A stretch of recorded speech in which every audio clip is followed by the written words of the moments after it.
பூவாளி நேயர்களுக்கு காலை வணக்கம். பூவாளி நிகழ்ச்சியில் நம்ம அன்றாடம் ஒரு மூலிகைகளை அறிமுகப்படுத்தி அதனுடைய மருத்துவத்தன்மைகள், அதனுடைய வளர்ப்பு முறைகள்லாம் பார்க்குறோம்.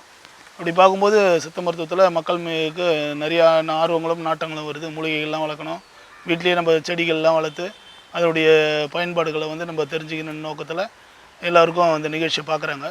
பல வகையான மூலிகைகள் அழிஞ்சு வரும் மூலிகைகள்லாம் நம்ம கட்டி காப்பாற்றி நம்ம சித்த மருத்துவத்தில் முதன்மையாக கொண்டு நல்லா அதாவது எல்லோருமே வீட்டில் ஒரு 5 மூலிகை 10 மூலிகைகளாவது வளர்க்கணுன்ற நோக்கத்தில் நாங்கள் இந்த நிகழ்ச்சியெல்லாம் சொல்லி வரோம். ஏன்னா நம்ம சித்த மருத்துவம் மறைந்து போன மருத்துவமாக இருக்குது. இப்போ தான் மக்களுக்கு நிறைய நாட்டங்கள் வருது. பல வகை மருந்துகள்லாம் நம்ம சாப்பிட்டோம்னா பக்க விளைவுகள் வருது. அப்படி பார்க்கும்போது இன்றைக்கி இந்த தவசி முருங்கைன்னு ஒரு முருங்கை வகையை காட்டாகத்தின்னு ஒரு பேர் உண்டு அந்த கீரைக்கு. நல்லா இது இலைகள் பார்த்தீங்கன்னாக்கா கருவேப்பிலை மாதிரி கரு நிறமையாக இருக்கும் அந்த செடி. அது பார்த்திங்கனாக்கா நல்லா நம்ம சாம்பார், வீட்டில் மசியல், இது மாதிரி பொரியல் அது மாதிரிலாம் பண்ணலாம். அதெல்லாம் பண்ணும்போது நம்ம உணவாகவும் எடுத்துக்கலாம், மருந்தாகவும் எடுத்துக்கலாம். வயிறு புண்ணுக்கு இந்த தவசி முருங்கை ரொம்ப அற்புதமான மூலிகையாக இருக்குது. இந்த தவசி முருங்கையை அரைச்சி தினசரி காலையில் ஒரு எலுமிச்சை அளவு உள்ளுக்கு சாப்பிட்டுன்னு வந்தோம்னா எப்பேற்பட்ட உள் ரணங்களை உள்ளங்கால்லேருந்து உச்சந்தலை உள்ள ரணங்களை ஆற்றக்கூடிய தன்மை இதுக்கு உண்டு இந்த தவசி முருங்கைக்கு. அதே மாதிரி இந்த கீரையை பார்த்தீங்கன்னாக்கா இனிப்பு சுவை உள்ள ஒரு நல்ல நறு சுவையான கீரையாகவும் இருக்குது. மல்டி விட்டமின் கீரைன்னு இது சொல்லுவாங்க. அதாவது விட்டமின் சக்திகள் அதிகமான உள்ள கீரை இதுக்கு.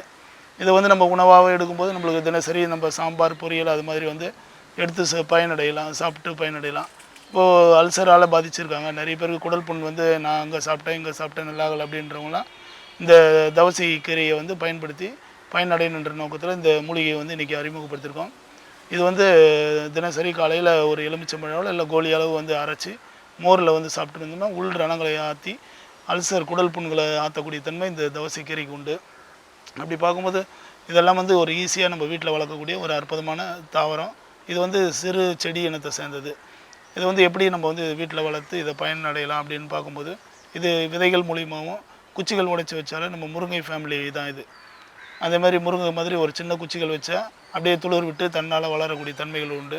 இது சின்ன தொட்டியிலே வளர்க்கலாம், நம்ம தரையிலையும் வச்சு வளர்க்கலாம்.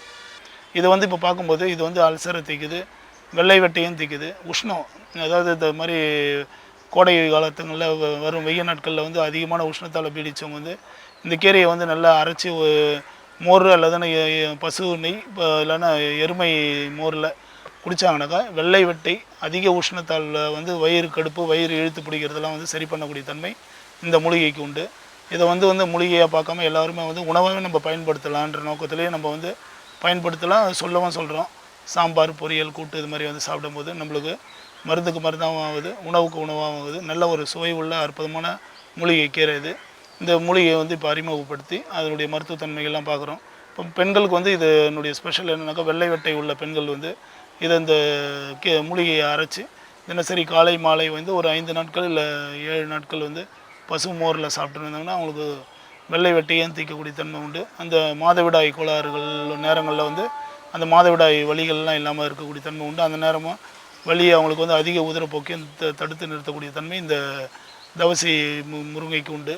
அது மாதிரி ஒவ்வொரு மூலிகைகள் பார்க்கும்போது அதனுடைய மருத்துவத்தன்மைகள், அதனுடைய வளர்ப்பு முறைகள்லாம் பார்க்கும்போது ரொம்ப அற்புதமாக இருக்குது, அதிசயமாக இருக்குது. ஏன்னா நம்ம எல்லாமே தெரிஞ்ச செடிகளாக இருக்கும். வீட்டு நம்ம தோட்டங்கள்லேயே கலை பயிராக இருக்கக்கூடிய கலை செடிகளாக இருக்கக்கூடிய இதெல்லாம் அற்புதமான தாவரமாக இருக்குது. அப்படி பார்க்கும்போது இன்றைக்கி இந்த தவசி முருங்கை பற்றி பார்க்குறோம், அதனுடைய வளர்ப்பு முறையை பற்றி சொல்லியிருக்கோம். அதே மாதிரி வீட்டுங்களில் நம்ம மாடி தோட்டங்கள்லேயும் காய்கறி செடிகள்லாம் வளர்க்கும்போது அதனோட இந்த கீரைகள்லாம் ஈஸியாக நம்ம வளர்க்கலாம், விதைகள் மூலிமா வளர்க்கலாம். இது குச்சி வச்சாலே ஈஸியாக வளர்ந்துடும். ஏன்னா பூத்து விதைகள் வர்றதுக்கு நாளாகும். இந்த கீரையை நம்ம எல்லோரும் பார்த்து பயனடைகின்ற நோக்கத்தில் இன்றைக்கி அறிமுகப்படுத்தியிருக்கோம். நம்ம வீட்டு தோட்டங்கள்லேயும் மாடி காய்கறி தோட்டங்கள்லாம் நிறைய பேர் இப்போ ஆர்வமாக வளர்க்குறாங்க. அது ஒன்று சேர்த்து இந்த மூலிகைகளையும் நம்ம வளர்க்கணும் என்ற நோக்கத்தில் ஒரு நாளைக்கு ஒரு மூலிகைகளை நம்ம அறிமுகப்படுத்தி அதனுடைய மருத்துவத்தன்மைகள், அதனுடைய வளர்ப்பு முறைகள்லாம் சொல்லும்போது மக்களுக்கு அதிக நாட்டங்களும் அதிக ஆர்வமும் வருது சித்த மருத்துவத்தில்.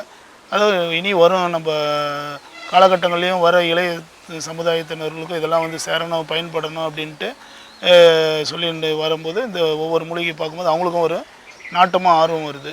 அப்படி பார்க்கும்போது இன்றைக்கி அறிமுகப்படுத்தியிருக்கோம், இந்த தவசி முருங்கையை பற்றி சொல்லியிருக்கோம். நாளை மற்றொரு மூலிகைகளோடு சந்திப்போம். நன்றி, வணக்கம்.